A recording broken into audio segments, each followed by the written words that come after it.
ଶ୍ରୋତା ବନ୍ଧୁ, ପ୍ରାଚୀନ ଓଡ଼ିଆ ଗୀତିକାବ୍ୟ ପରମ୍ପରାରେ କୋଇଲି ଏକ କଳାତ୍ମକ ଲୋକପ୍ରିୟ ପ୍ରରୂପ। କୋଇଲିକୁ ସମ୍ବୋଧନ କରି ରଚନା କରାଯାଇଥିବାରୁ ଏହାର ନାମ କୋଇଲି। ଗୀତିଗୁଡ଼ିକର ଆରମ୍ଭରେ କୋଇଲି ଏବଂ ଶେଷରେ ଲୋ କୋଇଲି ସଂଯୋଗ କରି କବିମାନେ ଏଗୁଡ଼ିକୁ ଅଧିକା ଲାଳିତ୍ୟପୂର୍ଣ୍ଣ କରିଥାନ୍ତି। ଆମେ ଜାଣିଛେ ପ୍ରାଚୀନ ଗୀତିକାବ୍ୟ ପରମ୍ପରାରେ ମାର୍କଣ୍ଡ ଦାସଙ୍କର କେଶବ କୋଇଲି, ବଚ୍ଛା ଦାସଙ୍କର କଳା, ବଳରାମ ଦାସଙ୍କର କାନ୍ତ କୋଇଲି, ଜଗନ୍ନାଥ ଦାସଙ୍କର ଅର୍ଥ କୋଇଲି, ନାଥିଆଙ୍କର ଜ୍ଞାନୋଦୟ କୋଇଲି, ଶଙ୍କର ଦାସଙ୍କର ବାରମାସୀ କୋଇଲି ଇତ୍ୟାଦି ଅତ୍ୟନ୍ତ ଉଲ୍ଲେଖନୀୟ। ତେବେ ଗାୟନ କାଳରେ ସ୍ୱର ଲହର ଅତ୍ୟନ୍ତ ମାଧୁର୍ଯ୍ୟ ସୃଷ୍ଟି କରିବାରେ ସମର୍ଥ ହୋଇଥାଏ ଯେତେବେଳେ କୋଇଲି ସମ୍ବୋଧନ ହୋଇଥାଏ। ତେଣୁ କୋଇଲି ସମ୍ବୋଧନର ଭୂମିକା ଅତ୍ୟନ୍ତ ଅପରିହାର୍ଯ୍ୟ। ଅତୀତରେ ବର୍ଣ୍ଣ ଶିକ୍ଷା, ପଦ୍ୟ ଆବୃତ୍ତି କୌଶଳ ଶିକ୍ଷା ଏବଂ ସାହିତ୍ୟ ପ୍ରତି ଶିଶୁମାନଙ୍କୁ ଆକୃଷ୍ଟ କରିବା ପାଇଁ କେଶବ କୋଇଲିକୁ ପ୍ରାଥମିକ ସ୍ତରର ପାଠ୍ୟପୁସ୍ତକ ରୂପେ ବିନିଯୋଗ କରାଯାଇଥିଲା। ଏହାରି ଆଧାରରେ ବୋଧହୁଏ ହଣ୍ଟର ଏବଂ ମନମୋହନ ଚକ୍ରବର୍ତ୍ତୀ ଯଥାକ୍ରମେ ଏହାକୁ 500 ଓ 400 ବର୍ଷ ପୂର୍ବର ରଚନା ବୋଲି ନିଜର ମତ ପ୍ରଦାନ କରନ୍ତି। ତାହେଲେ ଏହାକୁ ଚତୁର୍ଦ୍ଦଶ କିମ୍ବା ପଞ୍ଚଦଶ ଶତକର ରଚନା ଭାବରେ ଆମେ ଗ୍ରହଣ କରିପାରିବା। ଏ ଦୃଷ୍ଟିରୁ ଓଡ଼ିଆ ଭାଷାର ପ୍ରାଚୀନତମ ରଚନା ଏବଂ କୋଇଲି ଗୀତିକାର ପ୍ରଥମ ନିଦର୍ଶନ ବୋଲି ଆମେ ଗ୍ରହଣ କରିପାରିବା। ପରବର୍ତ୍ତୀ ଆଲୋଚକମାନେ ନିର୍ବିଚାରରେ ଏହାକୁ ଗ୍ରହଣ କରିଛନ୍ତି ଏବଂ ମାର୍କଣ୍ଡ ଦାସଙ୍କ କେଶବ କୋଇଲିକୁ ସାରଳାଙ୍କ ସମସାମୟିକ କିମ୍ବା ପୂର୍ବବର୍ତ୍ତୀ ସମୟର ବୋଲି ନିର୍ଣ୍ଣୟ କରିଛନ୍ତି। ତେବେ ଦଶଗ୍ରୀବ ବଧ ସଂସ୍କୃତ ମହାକାବ୍ୟ ଏବଂ ପ୍ରାକୃତ ସର୍ବସ୍ୱ ବ୍ୟାକରଣ ଗ୍ରନ୍ଥର ରଚୟିତା କବୀନ୍ଦ୍ର ମାର୍କଣ୍ଡେୟ ମିଶ୍ରଙ୍କ ସହିତ ମଧ୍ୟ ତାଙ୍କର ଅଭିନ୍ନତା ପ୍ରତିପାଦନ ପାଇଁ ପ୍ରୟାସ କରାଯାଇଛି, କିନ୍ତୁ ଛନ୍ଦ, ଭାଷା, ପ୍ରକାଶନ ଶୈଳୀ ଏବଂ ଭାବବସ୍ତୁ ଦୃଷ୍ଟିରୁ ଓଡ଼ିଶାରେ ଭକ୍ତି ମାର୍ଗର ସୁପରିପ୍ରଚାର ପରେ ହିଁ ରଚିତ ହୋଇଥିବା ମନେ ହୁଏ ଏଇ କୋଇଲି ସାହିତ୍ୟ। ତେବେ ସାହିତ୍ୟର ଆଦିମତମ ଅବସ୍ଥା ପଦ୍ୟମୟ ଥିଲା ଏବଂ ତାହା ପୁଣି ଧର୍ମାଶ୍ରୟୀ ଥିଲା। ତେଣୁ ଭକ୍ତିରସର ମନ୍ଦାକିନୀ ପ୍ରବାହରେ ପ୍ରାଚୀନ ଓଡ଼ିଆ ସାହିତ୍ୟ ଯେ ଭାବପ୍ଳାବିତ, ଏହା ସର୍ବବାଦୀ ସମ୍ମତ। ପ୍ରାଚୀନ ସାହିତ୍ୟର ପରମ୍ପରା ଭକ୍ତି ମାର୍ଗ ଅବଲମ୍ବୀ ହେଲେ ହେଁ ଏକ ସୁସ୍ଥ ସାମାଜିକ ପରିକଳ୍ପନା ଏବଂ ଦିବ୍ୟ ଚେତନାକୁ ପରିପୁଷ୍ଟ କରିବା କ୍ଷେତ୍ରରେ ଏହାର ଭୂମିକା ଆମେ ନିଶ୍ଚିତ ଭାବରେ ଅନୁଭବ କରିଛେ।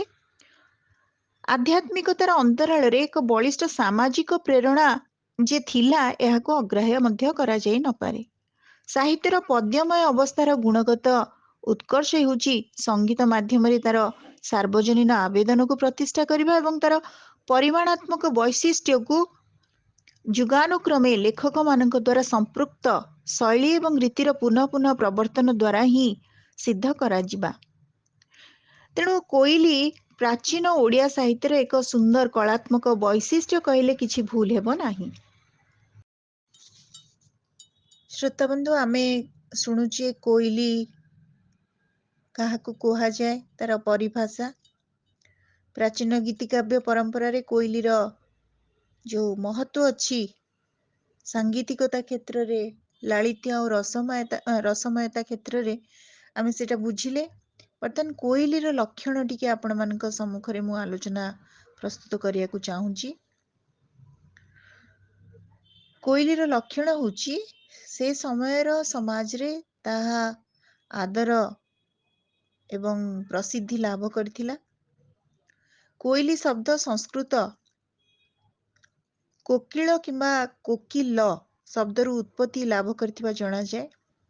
କୋକିଲ ଶେଷରେ କୋଇଲିରେ ପରିଣତ ହୋଇଥିବାର ଅନୁମେୟ।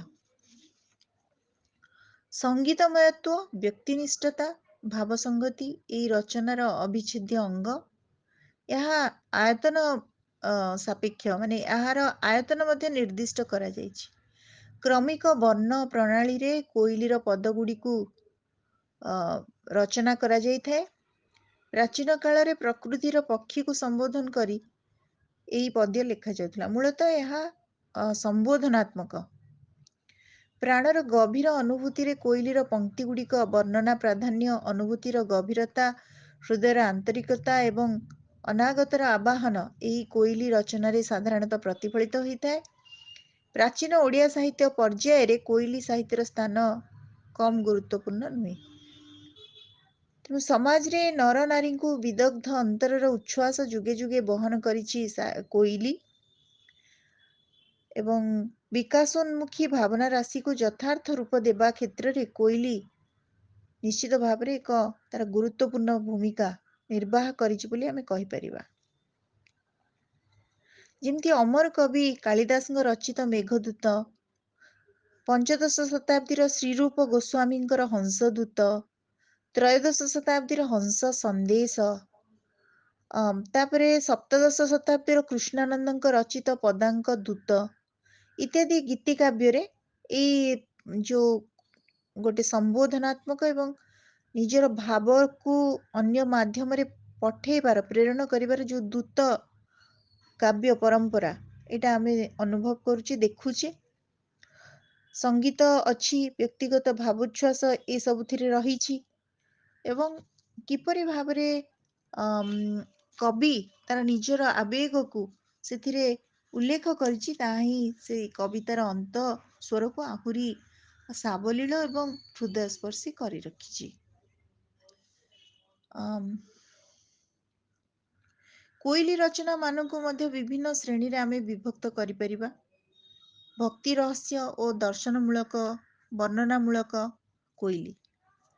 ପ୍ରଥମ ଶ୍ରେଣୀର ରଚନା ମାନଙ୍କ ମଧ୍ୟରେ ଯୋଉ ଭକ୍ତି ରସାତ୍ମକ, ସେଥିରେ କେଶବ କୋଇଲି, ଅର୍ଥ କୋଇଲି, ଜ୍ଞାନଯୋଗ କୋଇଲି ପ୍ରଭୃତି ଶୀର୍ଷ ସ୍ଥାନ ଅଧିକାର କରିଛି। ତାପରେ ଆମେ ଦେଖିଲେ ବର୍ଣ୍ଣନାମୂଳକ ଯୋଉ କୋଇଲି ଅଛି, ସେଥିରେ କାନ୍ତ କୋଇଲି, ବାରମାସୀ କୋଇଲି ପ୍ରଭୃତିକୁ ଆମେ ଅନ୍ତର୍ଭୁକ୍ତ କରିପାରିବା।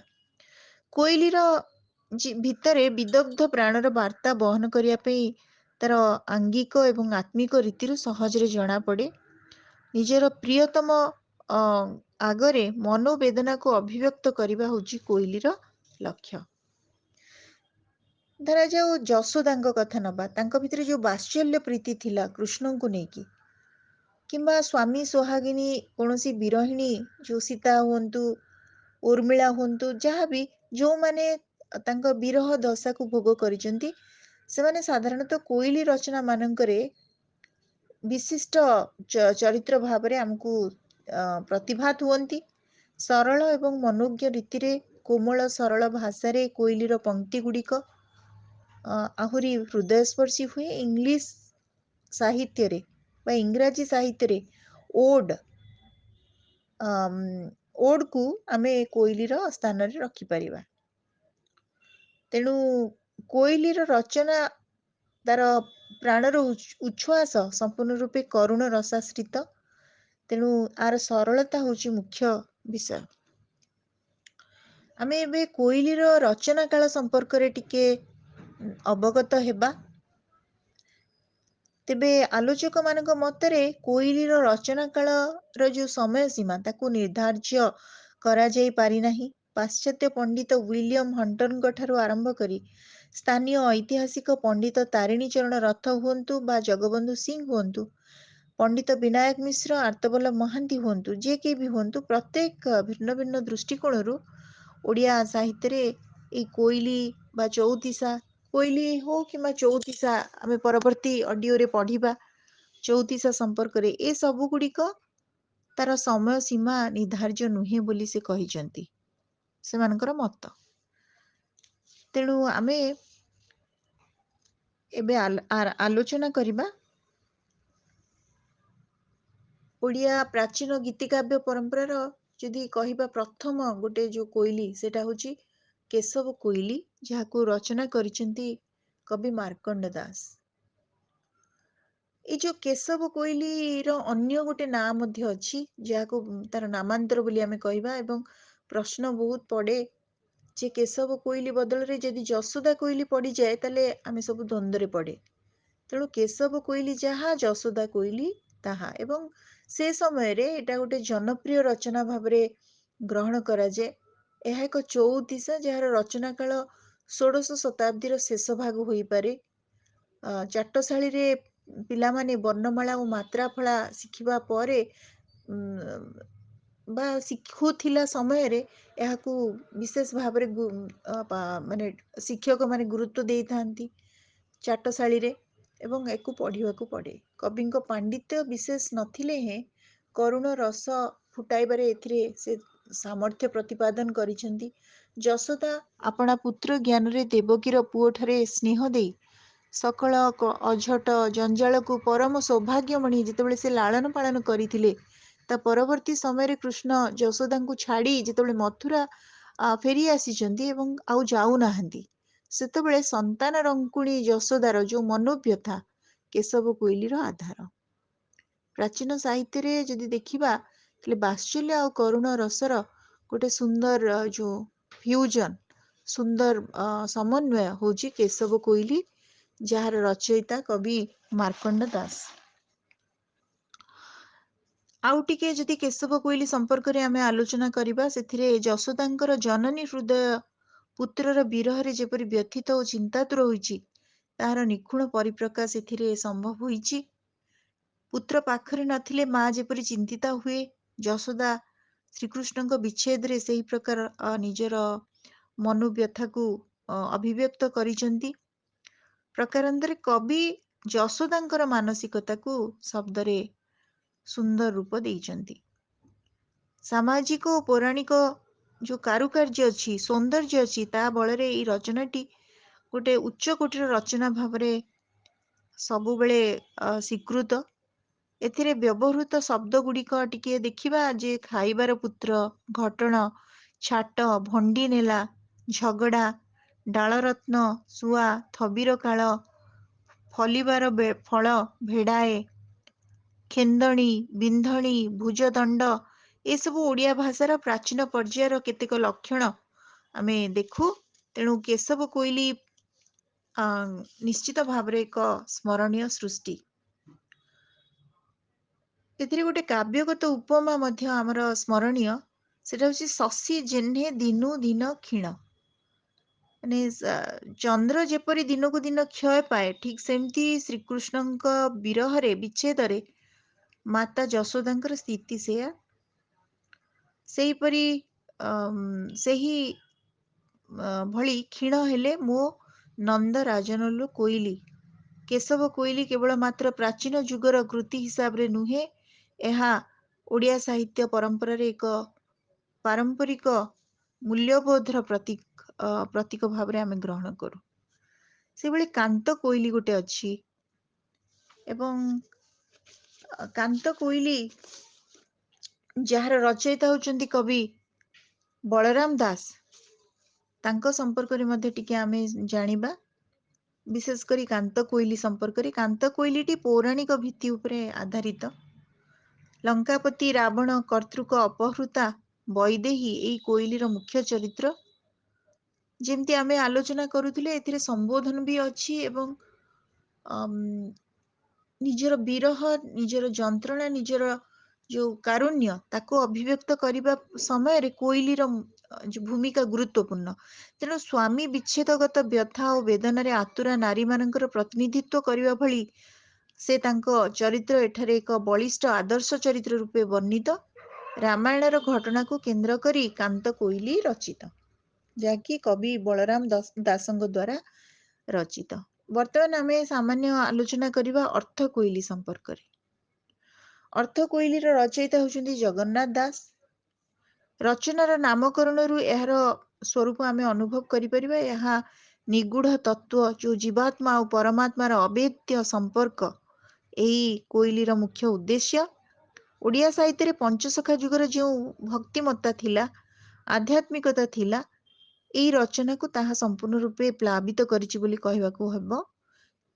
କେଶବ କୋଇଲିକୁ ଆଖି ଆଗରେ ରଖି ଭକ୍ତକବି ଜଗନ୍ନାଥ ଦାସ ଏହି ସୃଷ୍ଟି ଲୀଳା ପ୍ରଖ୍ୟାପକ ରଚନାର ପରିକଳ୍ପନା କରିଥାଇ ପାରନ୍ତି। କେଶବ କୋଇଲିର ପ୍ରତ୍ୟେକ ପଦ ଅର୍ଥ କୋଇଲିରେ ଅତୀନ୍ଦ୍ରିୟ ଦୃଷ୍ଟିରୁ ବିଶ୍ଳେଷଣ କରାଯାଇଛି।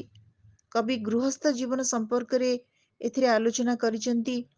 ଜୀବାତ୍ମା ପରମାତ୍ମାର ସମ୍ପର୍କର ନିବିଡ଼ତାକୁ ଏଥିରେ ଆଲୋଚନା କରିଛନ୍ତି ଏବଂ ଜୀବାତ୍ମାର ଅନ୍ତର୍ଧାନରେ ପରମାତ୍ମାର ଅଭାବକୁ ମଧ୍ୟ ଏଇ କୋଇଲିରେ ସେ ଆଲୋଚନା କରିଛନ୍ତି। ତେବେ ଆମେ ପରେ କୋଇଲି ଗୁଡ଼ିକର ପଦକୁ ପଢ଼ିବା। ତେବେ ଏବେ ମୁଁ ଆଉ ଏକ କୋଇଲି ସମ୍ପର୍କରେ ଆପଣମାନଙ୍କୁ ଅବଗତ କରାଉଛି। ସେଇଟା ହେଉଛି ବାରମାସୀ କୋଇଲି।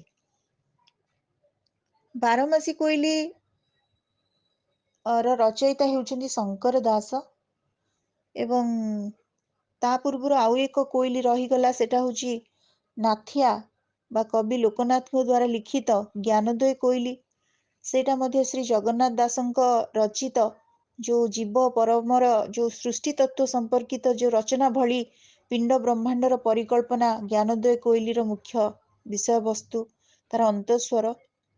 ତେବେ ସୃଷ୍ଟି ମାୟାର ବିଶ୍ଳେଷଣ ସଙ୍ଗେ ସଙ୍ଗେ ପାଠକ ଏହି ରଚନାରୁ ପ୍ରାଚୀନ ଭୌଗୋଳିକ ବିବରଣୀ ମଧ୍ୟ ଲାଭ କରିଥାଏ।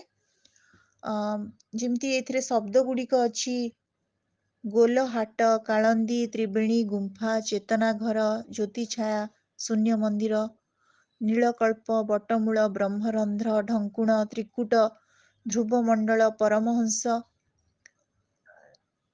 16 ଡମ୍ବରୁ, ଶ୍ରୀହାଟ ପାଟଣା, ଏସବୁ ଶବ୍ଦ ପ୍ରୟୋଗ ଦ୍ୱାରା ବିଶେଷ ଭାବରେ ଯୋଉ ଜୀବାତ୍ମା ଓ ପରମାତ୍ମାର ଯୋଉ ଗୂଢ଼ ତତ୍ତ୍ୱ ବା ସୃଷ୍ଟି ମାୟାର ଯୋଉ ତତ୍ତ୍ୱ ଅଛି ତାକୁ ଏଥିରେ କବି ଆଲୋଚନା କରିଛନ୍ତି। ଏବେ ଆମେ ବାରମାସୀ କୋଇଲି ପଢୁଥିଲେ ଯୋଉ ପୂର୍ବରୁ, ତା ଉପରେ ଟିକେ ଆଲୋଚନା କରିବା, ଯାହାର କବି ହେଉଛନ୍ତି ଶଙ୍କର ଦାସ। ଏଥିରେ ଜନନୀ କୌଶଲ୍ୟାଙ୍କର ଅଶ୍ରୁ ବେଦନାର ଯୋଉ ମାର୍ମିକ ଉତ୍ସ, ତାଙ୍କର ଯୋଉ ଯନ୍ତ୍ରଣା ଏବଂ ତାଙ୍କର ଯୋଉ ଅଶ୍ରୁ, ଏସବୁ ପ୍ରତିଧ୍ୱନିତ ହେଇଛି। ପୁତ୍ର ବିଧୁରା କୌଶଲ୍ୟାଙ୍କର ହୃଦୟର ଆଶା ଓ ଆଶଙ୍କା ପ୍ରତି ଯୁଗରେ ପ୍ରତି ଜନନୀ ମଧ୍ୟ ଧାରଣ କରେ। ନିଜର ପ୍ରାଣ ପ୍ରତିମ ପୁତ୍ର ଦଶରଥଙ୍କର ଆଉ କୈକେୟୀଙ୍କ ଦ୍ୱାରା ତାଙ୍କ କଥୋପକଥନର ଫଳସ୍ୱରୂପ ସେ ଯୋଉ ବନବାସ ଦଣ୍ଡରେ ସେ ଦଣ୍ଡିତ ହୋଇଛନ୍ତି, ସେଇ କଥାକୁ ନେଇ କୌଶଲ୍ୟା ମର୍ମାହତ ହୋଇଛନ୍ତି। ଯଦିଓ ଏହା ପୌରାଣିକ ଘଟଣା ଆଧାରିତ, କିନ୍ତୁ ପ୍ରତି ଯୁଗରେ ଏଇ ପ୍ରକାର ଯୋଉ ପ୍ରାସଙ୍ଗିକତା ରହିଛି ଯେ କୌଶଲ୍ୟା କିମ୍ବା ରାମଚନ୍ଦ୍ରଙ୍କ ଚରିତ୍ର ଆମକୁ ସାଧାରଣ ଭାବରେ ମଧ୍ୟ ସବୁବେଳେ ସର୍ବକାଳିକ ଚରିତ୍ର ଭାବରେ ଆମେ ଦେଖିପାରୁ ଏବଂ ମଣିଷ ପ୍ରାଣର ଗଭୀର ଅନୁଭୂତି ଏଥିରେ ରହିଛି। ଶ୍ରୋତାବନ୍ଧୁ, ଏଥିରେ ବାରମାସୀ କୋଇଲିରେ ମାର୍ଗଶିର ମାସ, ତାର ଶୀତର କାକର, ପୌଷ ଏବଂ ମାଘ ମାସର ପ୍ରଚଣ୍ଡ ଶୀତ, ଫଗୁଣ ମାସର ଫଗୁ ଖେଳ, ଚୈତ୍ର ମାସର ମନ୍ଦ ମନ୍ଦ ଯୋଉ ଖରା, ବୈଶାଖ ଓ ଜ୍ୟେଷ୍ଠ ମାସରେ ପ୍ରଚଣ୍ଡ ଉତ୍ତାପ, ଆଷାଢ ମାସର ବୃଷ୍ଟିପାତ ଏବଂ ଧାରା ଶ୍ରାବଣର ଅବିରତ ବର୍ଷା, ଭାଦ୍ରବ ଏବଂ ଆଶ୍ୱିନର ନିର୍ମଳ ଚନ୍ଦ୍ରମଣ୍ଡଳ, କାର୍ତ୍ତିକ ମାସର ମହାତ୍ମ୍ୟ, ଏଇ ସବୁ ସ୍ମରଣ କରି କୌଶଲ୍ୟା ପୁତ୍ର ରାମଚନ୍ଦ୍ରଙ୍କ ପାଇଁ ଚିନ୍ତିତ ଥିଲେ ଏବଂ ଅଶ୍ରୁ ବିସର୍ଜନ କରିଛନ୍ତି। ବାରମାସୀ କୋଇଲି କେଶବ କୋଇଲି ସଦୃଶ ହିଁ ବାତ୍ସଲ୍ୟ ରସ ପ୍ରକାଶକ ହୋଇଛି। ସେ ସମୟର ସାମାଜିକ ଏବଂ ପାରିବାରିକ ସମ୍ପର୍କର ଏର ମହନୀୟ ଗୁଣଗାନ ଏଥିରେ ରହିଛି। ତେବେ ମୁଁ ଶ୍ରୋତାବନ୍ଧୁ ମାନଙ୍କ ଉଦ୍ଦେଶ୍ୟରେ କହି ରଖି, ଯେଉଁଥିରେ ମାସ ଗୁଡ଼ିକର ଯୋଉ ମହତ୍ଵ ଅଭିବ୍ୟଞ୍ଜିତ ହୋଇଥିବ ତାକୁ ହିଁ ଆପଣମାନେ ଜାଣିପାରିବେ ଯେ ସେଟା ହଉଛି ନିଶ୍ଚିତ ଭାବରେ ଶଙ୍କର ଦାସଙ୍କ ଦ୍ୱାରା ଲିଖିତ ବାରମାସୀ କୋଇଲି। ତେଣୁ ବର୍ତ୍ତମାନ ଆମେ କୋଇଲି ଗୁଡ଼ିକ ଉପରେ ଆମେ ଆଲୋଚନା କରିସାରିଛେ। ତେବେ କେଶବ କୋଇଲିକୁ ମୁଁ ଆଉ ଟିକେ ଆପଣମାନଙ୍କୁ ଭଲ ଭାବରେ ବୁଝେଇବା ପାଇଁ ମୁଁ ଚାହୁଁଛି। ପ୍ରାଚୀନ ଓଡ଼ିଆ ସାହିତ୍ୟର ସୁପରିଚିତ ରଚନା ମାନଙ୍କ ମଧ୍ୟରେ କେଶବ କୋଇଲି ଶ୍ରେଷ୍ଠ। ଏହାର ପ୍ରଣେତା ମାର୍କଣ୍ଡ ଦାସ। ଏହି ପ୍ରସିଦ୍ଧ କବିଙ୍କର ଅନ୍ୟ କୌଣସି ରଚନା ଏପର୍ଯ୍ୟନ୍ତ ଆବିଷ୍କୃତ ହୋଇନାହିଁ। ଏଇ ଗୋଟିଏ ପଦ୍ୟ ଲେଖିକି ମାର୍କଣ୍ଡ ଦାସ ଯେଉଁ ସୁନାମ ଅର୍ଜନ କରିଛନ୍ତି ତାହା ନିଶ୍ଚିତ ଭାବରେ ବିସ୍ମୟକର। ଓଡ଼ିଆ ଭାଷା ଯେତେବେଳେ ତାର ଉନ୍ମେଷ କାଳର ଯୋଉ ପ୍ରତିଷ୍ଠା ଲାଭ କରୁଥିଲା, ସେ ସମୟରେ ତ୍ରୟୋଦଶ ଶତାବ୍ଦୀ ବା ଚତୁର୍ଦ୍ଦଶ ଶତାବ୍ଦୀର ରଚନା ଭାବରେ କେଶବ କୋଇଲି ନିଶ୍ଚିତ ଭାବରେ ସ୍ମରଣୀୟ। ଏହାର ଅନ୍ୟ ନାମ ଯଶୋଦା କୋଇଲି। କୃଷ୍ଣ ଯେତେବେଳେ ମଥୁରା ପ୍ରସ୍ଥାନ କରିଥିଲେ ସେତେବେଳେ ସେ ଶୀଘ୍ର ଫେରି ଆସିବେ ବୋଲି ଜନନୀଙ୍କ ନିକଟରେ ନିର୍ଭର ପ୍ରତିଶ୍ରୁତି ଦେଇ ଯାଇଥିଲେ। ମାତ୍ର ପୁତ୍ର ବିଚ୍ଛେଦରେ ବାତ୍ସଲ୍ୟ ବିଦଗ୍ଧ ଜନନୀ ଯଶୋଦା କୋଇଲି ସମ୍ମୁଖରେ ନିଜର ମନୋବେଦନା ଅଜାଡ଼ି ଦେଇଛନ୍ତି। ପୁତ୍ର ବିଧୁରା ଜନନୀର ଶୋଚନା ହିଁ ଏହି କୋଇଲି ରଚନାର ମୁଖ୍ୟ ଉଦ୍ଦେଶ୍ୟ। କେଶବ କୋଇଲି ଯୁଗ ଯୁଗ ଧରି ଓଡ଼ିଶାର ଚାଟଶାଳୀ ମାନଙ୍କରେ ସୁପାଠ୍ୟ ହୋଇଛି। କ ଠାରୁ କ୍ଷ କ୍ରମିକ ବର୍ଣ୍ଣ ନିୟମରେ ଏହା ଲିଖିତ। ଆମେ ଟିକେ ତାର ପଦଗୁଡ଼ିକୁ ସାଧାରଣ ଭାବେ ଆପଣମାନଙ୍କ ପାଖରେ ମୁଁ ଅବଗତ କରଉଛି। କୋଇଲି ଏଠି ସମ୍ବୋଧନ ହେଇଛି, ଗୋଟେ ସମ୍ବୋଧନାତ୍ମକ ଚିହ୍ନ। କୋଇଲି କେଶବ ଯେ ମଥୁରାକୁ ଗଲା, କାହା ବୋଲେ ଗଲା ପୁତ୍ର ବାହୁଡ଼ି ନଇଲା ଲୋ କୋଇଲି। ଲୋ ଶବ୍ଦଟା ଆମର ସମ୍ବୋଧନରେ ହୁଏ। ତେଣୁ କୋଇଲି ଖଣ୍ଡକ୍ଷୀର ଦେବି ମୁଁ କାହାକୁ, ଖାଇବାର ପୁତ୍ର ଗଲା ମଥୁରାପୁରକୁ ଲୋ କୋଇଲି। କୋଇଲି ଗଲା ପୁତ୍ର ବାହୁଡ଼ି ନଇଲା, ଗହନ ତ ବୃନ୍ଦାବନ ଶୋଭା ନ ପାଇଲା ଲୋ କୋଇଲି। କୋଇଲି ଘର ମୋର ନମଣନ୍ତି ନନ୍ଦ, ଘଟଣା ନଦିଶେ ପୁର ନଥିଲେ ଗୋବିନ୍ଦ ଲୋ କୋଇଲି।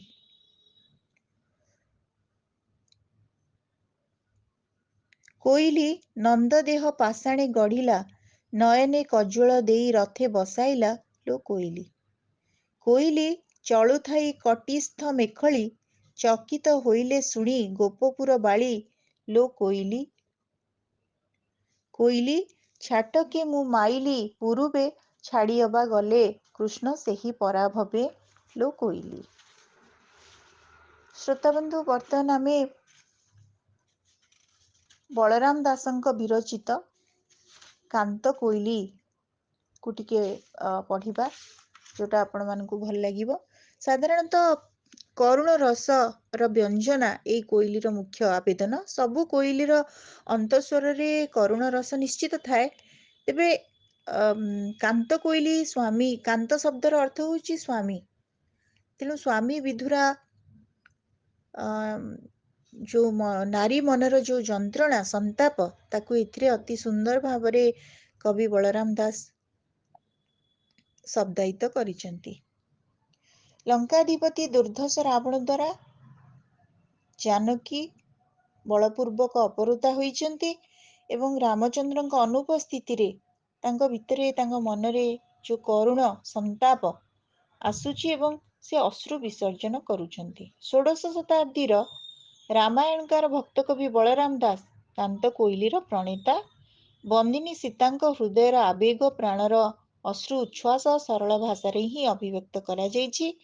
ଏଠାରେ ଯେଉଁ ପରିବେଶଟିକୁ କବି ସୃଷ୍ଟି କରିଛନ୍ତି ତାହା ଅତ୍ୟନ୍ତ କରୁଣ ଆଉ ରସସିକ୍ତ। ପଦଲାଳିତ୍ୟ ଯେମିତି ଆମେ ଜାଣିଛେ, କୋଇଲି ହଉ ବା ଚଉତିସା ହଉ, ଏଇ ଦୁଇଟି ଯାକ ପ୍ରାଚୀନ ଗୀତିକାବ୍ୟର ପ୍ରରୂପରେ ପଦଲାଳିତ୍ୟ ଆଉ ଭାବ ସ୍ୱଚ୍ଛତା ଆଉ ଗୋଟେ ଉଚ୍ଛ୍ୱାସ, ଆତ୍ମିକ ଆବେଗିକ ଉଚ୍ଛ୍ୱାସ, ଏଇଟା ଗୀତି କବିତାର ପ୍ରଧାନ ଉପାଦାନ, ଆମେ ଏଇଟା ଜାଣିଛେ। ତେବେ ବଳରାମ ଦାସଙ୍କର ଅନେକ ରଚନା ରହିଛି। ବ୍ରହ୍ମାଣ୍ଡ ଭୂଗୋଳ, ବେଦାନ୍ତ ସାର, ଗୁପ୍ତ ଗୀତା, ଭାବ ସମୁଦ୍ର, ବଟ ଅବକାଶ, ଏସବୁ ଉଲ୍ଲେଖଯୋଗ୍ୟ। କିନ୍ତୁ ଜଗମୋହନ ରାମାୟଣ ବଳରାମ ଦାସଙ୍କର ଓଡ଼ିଆ ସାହିତ୍ୟର ଏକ ବଳିଷ୍ଠ କୃତି।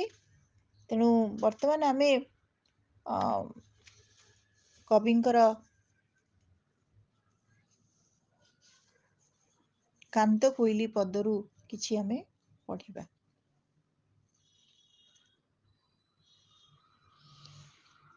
କୋଇଲି କାନ୍ତ ମୋର ଗଲେ ମୃଗ ମାରି, କୋଇଲି କାନ୍ତ ମୋର ଗଲେ ମୃଗ ମାରି, କପଟେ ରାବଣ ମୋତେ ନେଉଅଛି ଧରି ଲୋ କୋଇଲି। କୋଇଲି ଖଳ ବୋଲି ଜାଣି ନ ପାରିଲି, ଖଳ ଯେ କନକ ମୃଗ ଦେଖି ଲୋଭ କଲି ଲୋ କୋଇଲି। କୋଇଲି ଗୁରୁ ଶ୍ରଦ୍ଧା ବଳିଲା ମୋହର, ଗଲେ ମୁଁ ବୋଇଲି ରାମ ଏ କୁରଙ୍ଗ ମାର ଲୋ କୋଇଲି। କୋଇଲି ଘଟଣା ଯା କରିଛି ବିଧାତା, ଘୋର ବନେ ମୃଗ ମାରି କଲେ ମୋ କରତା ଲୋ କୋଇଲି। କୋଇଲି ଲକ୍ଷ୍ମଣକୁ ଜଗାଇ ଦୁଆର, ନାରାଚରେ ମୃଗ ବିନ୍ଧି ଗଲେ ରଘୁବୀର ଲୋ କୋଇଲି। ଶ୍ରୋତାବନ୍ଧୁଙ୍କ ଉଦ୍ଦେଶ୍ୟରେ ମୁଁ କହିବା ପାଇଁ ଚାହିଁବି ଯେ ଆମେ ଯଦି ଟିକେ ମନ ଦେଇକିରି କୋଇଲିର ଗୋଟେ ପ୍ରଥମ 2-3 ପଦ ଆମେ ମନେ ରଖିଦବା, ତାହେଲେ ଆମେ ଅନୁମାନ ଲଗେଇ ଦେଇପାରିବା। ଧର ଯେ ଆପଣଙ୍କର ପରୀକ୍ଷାରେ କୌଣସି ପଦଟି ଆପଣଙ୍କୁ ପଡ଼ିଛି, ଆମେ ତାକୁ ଯଦି ଟିକେ ବିଧିବଦ୍ଧ ଭାବରେ ପଢିଥିବା ତାହେଲେ ଆମେ ଅନୁମାନ ଲଗେଇ ଦେଇ ପାରିବା ଏଇଟା କୋଉ କୋଇଲିର ଅଂଶ ବିଶେଷ। ତେଣୁ ଯୋଉଠି ରାମଚନ୍ଦ୍ରଙ୍କର ବିରହର ସନ୍ତାପ ଅଛି ମାତା ସୀତାଙ୍କ ହୃଦୟ ଭିତରେ ବା ଜାନକୀଙ୍କ ହୃଦୟ ଭିତରେ, ସେ ଯୋଉ ବିଳାପ କରୁଛନ୍ତି, ଯୋଉ ମନେ ପକାଉଛନ୍ତି ଏମିତି ହେଲା ସେମିତି ହେଲା, ମତେ ମୃଗ ମାରିବା ପାଇଁ ସେ ଗଲେ ଏବଂ ମତେ ଅପହରଣ କରିଛି ରାବଣ, ଏଇ ଯୋଉ କଥାବସ୍ତୁଟା ଯଦି ଆପଣ ଠିକ ମୁଣ୍ଡରେ ପୂରେଇ ଦେଇଥିବେ ତାହେଲେ ନିଶ୍ଚିତ ଭାବରେ ଆପଣ ଅନୁମାନ ଲଗେଇ ପାରିବେ, ସେଇ ଯୋଉ ପଦଟିକୁ ଶୁଣି ସାରିଲା ପରେ ଜାଣିପାରିବେ ଯେ ଏଇଟା ନିଶ୍ଚିତ ଆସିଛି କାନ୍ତ କୋଇଲିରୁ। ବର୍ତ୍ତମାନ ଶ୍ରୋତାବନ୍ଧୁ, ଆପଣମାନଙ୍କ ଉଦ୍ଦେଶ୍ୟରେ ଅର୍ଥ କୋଇଲି, ଯାହାର ରଚୟିତା ଅତି ବଡ଼ି ଜଗନ୍ନାଥ ଦାସ, ସେ ସମ୍ପର୍କରେ ମୁଁ ଟିକେ ଆପଣଙ୍କୁ ସୂଚନା ଦଉଛି। ଓଡ଼ିଆ ସାହିତ୍ୟରେ ଷୋଡ଼ଶ ଶତାବ୍ଦୀର ଭକ୍ତ କବି ଜଗନ୍ନାଥ ଦାସଙ୍କର ସ୍ଥାନ ଆମେ ସମସ୍ତେ ଜାଣିଛେ, ଅନତିକ୍ରମ୍ୟ, ଅଦ୍ୱିତୀୟ। ସେ ତାଙ୍କ ପ୍ରଣୀତ ଭାଗବତ ଶହ ଶହ ବର୍ଷ ଧରି ଓଡ଼ିଶାର ସାହିତ୍ୟ ତଥା ଜାତୀୟତାର ପ୍ରତିମୂର୍ତ୍ତି ରୂପେ ପୂଜିତ ହୋଇ ଆସୁଛି। ଓଡ଼ିଶାର ପୁରପଲ୍ଲୀର ଭାଗବତ ଘର ଶ୍ରୀ ଜଗନ୍ନାଥ ଦାସଙ୍କ ମହତୀ ପ୍ରେରଣାର ସୃଷ୍ଟି। ଦିବାକର ଦାସଙ୍କର ଜଗନ୍ନାଥ ଚରିତାମୃତରୁ ଏହି ପୁଣ୍ୟାତ୍ମା କବିଙ୍କ ଜୀବନୀ ସମ୍ପର୍କରେ ଆମକୁ ଅନେକ ତଥ୍ୟ ମିଳିଥାଏ। ତେବେ ଅନୁମାନ କରାଯାଏ ଯେ ଅଷ୍ଟାଦଶ ବର୍ଷ ବୟସ ବେଳକୁ ଜଗନ୍ନାଥ ଦାସ ସଂସ୍କୃତ ଶ୍ରୀମଦ୍ ଭାଗବତର ଓଡ଼ିଆ ଅନୁବାଦ କାର୍ଯ୍ୟ ଆରମ୍ଭ କରିସାରିଥିଲେ। ଅବଶ୍ୟ ଏହା ଆକ୍ଷରିକ ଅନୁବାଦ ନୁହେଁ। ଶ୍ରୀ ଚୈତନ୍ୟଙ୍କ ସହ ଭେଟ, ସନ୍ନ୍ୟାସ ଦୀକ୍ଷା ଗ୍ରହଣ ଜଗନ୍ନାଥ ଦାସଙ୍କର ସାଧକ ଜୀବନରେ ଏକ ବିଶିଷ୍ଟ ଘଟଣା। ଅର୍ଥ କୋଇଲି କବିଙ୍କର ତତ୍ତ୍ୱ ସମ୍ବନ୍ଧୀୟ ଲେଖା, ଆଧ୍ୟାତ୍ମିକ ପ୍ରସଙ୍ଗ ହିଁ ଏହି କୋଇଲି ରଚନାର ପ୍ରାଣ ନିର୍ଯାସ। କବି ଜୀବନର ଅନୁଭୂତି, ଧର୍ମଧାରଣାର ସୂଚନା ଏହି ରଚନାରେ ଅଭିବ୍ୟକ୍ତ ହୋଇଛି। ପରମାତ୍ମାରୁ ଜୀବାତ୍ମାର ସୃଷ୍ଟି ଓ ଶେଷରେ ତାହା ପରମାତ୍ମା ସହିତ କିପରି ବିଲୀନ ହୁଏ, ତାହା ହିଁ ଏହି ଅର୍ଥ କୋଇଲିର ମୁଖ୍ୟ କଥା। ଅର୍ଥ ହେଉଛି ଏସେନ୍ସ ଅଫ ଡିଭୋସନ, ଏସେନ୍ସ ଅର୍ଥାତ୍ ତାର ସାରାଂଶ, ମାନେ ଭକ୍ତିମତାର ସାରାଂଶ। ସାଧାରଣ ଅର୍ଥ ଏବଂ ଗୂଢ଼ ତାତ୍ତ୍ୱିକ ଅର୍ଥରେ ସମଗ୍ର ରଚନାର ପରିକଳ୍ପନା ଅଭିବ୍ୟଞ୍ଜିତ ହେଇଛି, ସୁବିନ୍ୟସ୍ତ ହେଇଛି। ଗୋପ ମଥୁରା ପଟ୍ଟଭୂମିରେ ଜୀବାତ୍ମା ଓ ପରମାତ୍ମା ତତ୍ତ୍ୱର ଆରୋପ କରାଯାଇଛି। କୋଇଲି ଏଠାରେ ଜୀବ ସ୍ୱରୂପ, ମଥୁରା ଏଠି ପିଣ୍ଡ ସ୍ୱରୂପ। ହରିରସ ପାନ କବିଙ୍କ ବିଚାରରେ ହରିରସାମୃତ ପାନ ଏକମାତ୍ର ଶ୍ରେୟ ପନ୍ଥା। ଅର୍ଜୁନ ଏବଂ ଶ୍ରୀକୃଷ୍ଣଙ୍କ କଥୋପକଥନ ହେଇଛି ଏବଂ ସେଇ ଛଳରେ ଜୀବ ପରମ ତତ୍ତ୍ୱର ବର୍ଣ୍ଣନା ମଧ୍ୟ ହୋଇଛି। ତେଣୁ ଆମେ ଯେମିତି ପୂର୍ବରୁ ଜାଣିଛେ ଅତିବଡ଼ି ଜଗନ୍ନାଥ ଦାସଙ୍କର ତୁଳାଭିଣା, ଦାରୁ ବ୍ରହ୍ମ ଗୀତା ଭଳି ଅନେକ ଉଚ୍ଚକୋଟୀର ରଚନା ରହିଛି। ତେଣୁ ଆଜି ଜଗନ୍ନାଥ ଦାସଙ୍କ ବିରଚିତ ଅର୍ଥ କୋଇଲିର କିଛି ପଦ ଆପଣମାନଙ୍କୁ ମୁଁ ଶୁଣଉଛି। କୋଇଲି କେଶବ ଯେ ମଥୁରାକୁ ଗଲା, କୋଇଲି କେଶବ ଯେ ମଥୁରାକୁ ଗଲା, କାହା ବୋଲେ ଗଲା ପୁତ୍ର ବାହୁଡ଼ି ନଇଲା ଲୋ କୋଇଲି। ଅର୍ଜୁନ କହୁଛନ୍ତି, ଅର୍ଜୁନ ବୋଇଲେ ତୁମେ ଶୁଣ ମହାବାହୁ, ପୁଛିବି କଥାଏ ପ୍ରଭୁ ମୋତେ ଆଜ୍ଞା ହେଉ, କେଶବ କୋଇଲି ନାଥ କାହାକୁ ଯେ କହି, ଏହା ମୋତେ ଶ୍ରୀହରି ପ୍ରସନ୍ନେ ଦେବା କହି। ଶ୍ରୀହରି କଣ ପ୍ରସନ୍ନ ହେଇକି କଣ କହିଲେ ଶୁଣନ୍ତୁ। ଶ୍ରୀ ଭଗବାନ ଉବାଚ, ଶ୍ରୀ ଭଗବାନ ଉବାଚ, ପାର୍ଥର ବଚନେ ଯେ ବୋଲନ୍ତି ଭଗବାନ, ଉତ୍ତମ କଥାଏ ପାର୍ଥ ପଚାରିଲୁ ପୁଣ, କୋଇଲି ବୋଲିଣ ପାର୍ଥ ଜୀବକୁଟି କହି, ସେହି ଜୀବ ମୁହିଁ ଜାଣ ସର୍ବତ୍ର ଅଟଇ। ଆପେ ଆସିଥିଲା ଜୀବ ଆପେ ଚାଲିଗଲା, ସେହି ପୁତ୍ର ଗୋଟି ଆଉ ବାହୁଡ଼ି ନଇଲା, ଏହି ପୁତ୍ର ଗୋଟି ଯହୁଁ ବାହୁଡ଼ି ନଇଲା, ମଥୁରା ସ୍ୱରୂପ ପିଣ୍ଡ ପଡ଼ିଣ ରହିଲା। କୋଇଲି ଖଣ୍ଡକ୍ଷୀର ଦେବି ମୁଁ କାହାକୁ, ଖାଇବାର ପୁତ୍ର କଲା ମଥୁରା ପୁରକୁଲ କୋଇଲି। ଶ୍ରୋତାବନ୍ଧୁ, ଆମେ ବର୍ତ୍ତମାନ ଜଗନ୍ନାଥ ଦାସଙ୍କର ଅର୍ଥ କୋଇଲି ଶୁଣୁଥିଲେ। ବର୍ତ୍ତମାନ ଆଉ ଦୁଇଟି କୋଇଲି ସମ୍ପର୍କରେ ମୁଁ ଆପଣମାନଙ୍କୁ ସୂଚନା ଦେବାକୁ ଚାହୁଁଛି।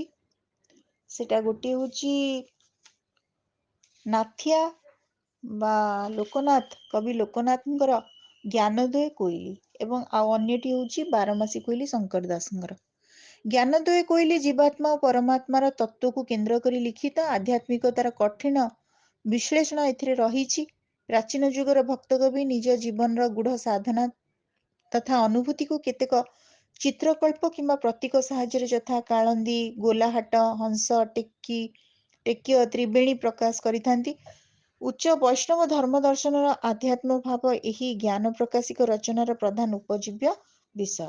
ଏହି ରଚନାର ପ୍ରଣେତା ନାଥିଆ ଅର୍ଥାତ୍ ଲୋକନାଥ ଷୋଡ଼ଶ ଶତାବ୍ଦୀର କବି ବୋଲି ଅନୁମେୟ। କବିତାଟି ଏମିତି, କୋଇଲିଟି। କୋଇଲି କାଳନ୍ଦୀ ଶିଖରେ ଯାଇ କମଳ ଫୁଟି ଅଛଇ, କମଳ ମଧ୍ୟେ ତ୍ରିବେଣୀ କରୁଅଛି ହଂସ ଶୁନେ ଭ୍ରମଣିଲୋ, କେକହୁ ହଂସ ମହିମା ସୁଖ କ୍ରୀଡ଼ା କରେ ହଂସ ଅମନା ଶିଖଲୁ। ଖୋଜନ୍ତି ଯାହାକୁ ମୁନି ଖୋଜି ନ ପାରନ୍ତି ଜ୍ଞାନୀ, କ୍ଷୀର୍ଣ୍ଣ ନାଳର ଶିଖରେ ଖେଳୁଅଛି ହଂସ ଶୂନ୍ୟ ମନ୍ଦିରେ ଲୋ। କୋଇଲି। ଶ୍ରୋତାବନ୍ଧୁ, ଆଉ ଗୋଟେ କୋଇଲି, ସେଟା ହଉଛି କବି ଶଙ୍କର ଦାସଙ୍କ ଦ୍ୱାରା ଲିଖିତ ବାରମାସୀ କୋଇଲି। ସେଥିରେ କେବଳ ପ୍ରାଚୀନ ଓଡ଼ିଆ ସାହିତ୍ୟରେ ନୁହେଁ, ଭାରତର ଅନ୍ୟାନ୍ୟ କେତେ ଅନେକ ପ୍ରାନ୍ତୀୟ ସାହିତ୍ୟରେ ବାରମାସୀ କୋଇଲି ରଚନାର ଜନପ୍ରିୟତା ପରିଦୃଷ୍ଟ ହୋଇଥାଏ। ଉଭୟ ଧର୍ମ ଦର୍ଶନ ତଥା ସମାଜର ନିଖୁଣ ପ୍ରତିଛବି ଏଭଳି ରଚନାରେ ସ୍ପଷ୍ଟ।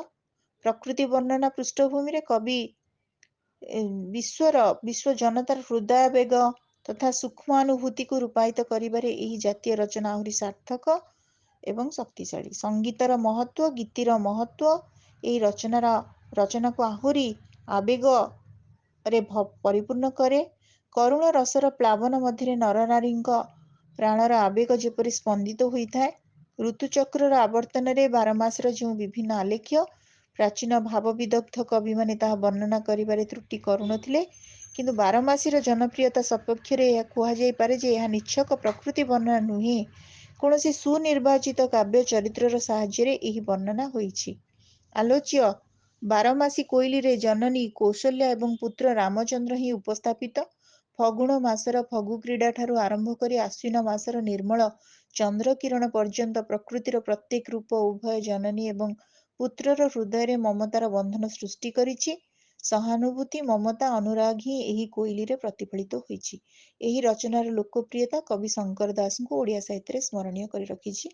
ବର୍ତ୍ତମାନ ମୁଁ ଆପଣମାନଙ୍କ ସମ୍ମୁଖରେ ଦୁଇ ପଦ ବାରମାସୀ କୋଇଲିରୁ। ଆରେ ବାବୁ ଚାପଧାରୀ, କି ଦଣ୍ଡ ଦେଲା ତୋହରି, କାନ୍ଦି କୌଶଲ୍ୟା ବୋଲନ୍ତି କୈକେୟୀ, ଅରଜିବ କେଉଁ ସିରି ଲୋ କୋଇଲି, ଏହି ମଗୁଶିର ମାସ, କାକର ପଡ଼େ ବିଶେଷ, ଶୀତଳ ପବନ ବହେ ଘନ ଘନ, ମୋ ପୁତ୍ର କରିବ କିସ ଲୋ କୋଇଲି। ଶ୍ରୋତାବନ୍ଧୁ, ଅଡ଼ିଓର ସମୟସୀମା ଅନୁସାରେ ବର୍ତ୍ତମାନ ଆମେ ପ୍ରାୟତଃ ଯେତେ ଗୋଟି କୋଇଲି ସମ୍ପର୍କରେ ଆଲୋଚନା କରିବା ପାଇଁ କହିଥିଲି କରିସାରିଛି।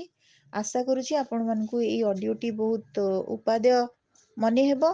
ଆଉ ଅଡ଼ିଓଟି କେମିତି ଲାଗିଲା ଆପଣମାନଙ୍କର ସୁଚିନ୍ତିତ ମତାମତ ଅପେକ୍ଷାରେ ରହିଲି। ଧନ୍ୟବାଦ।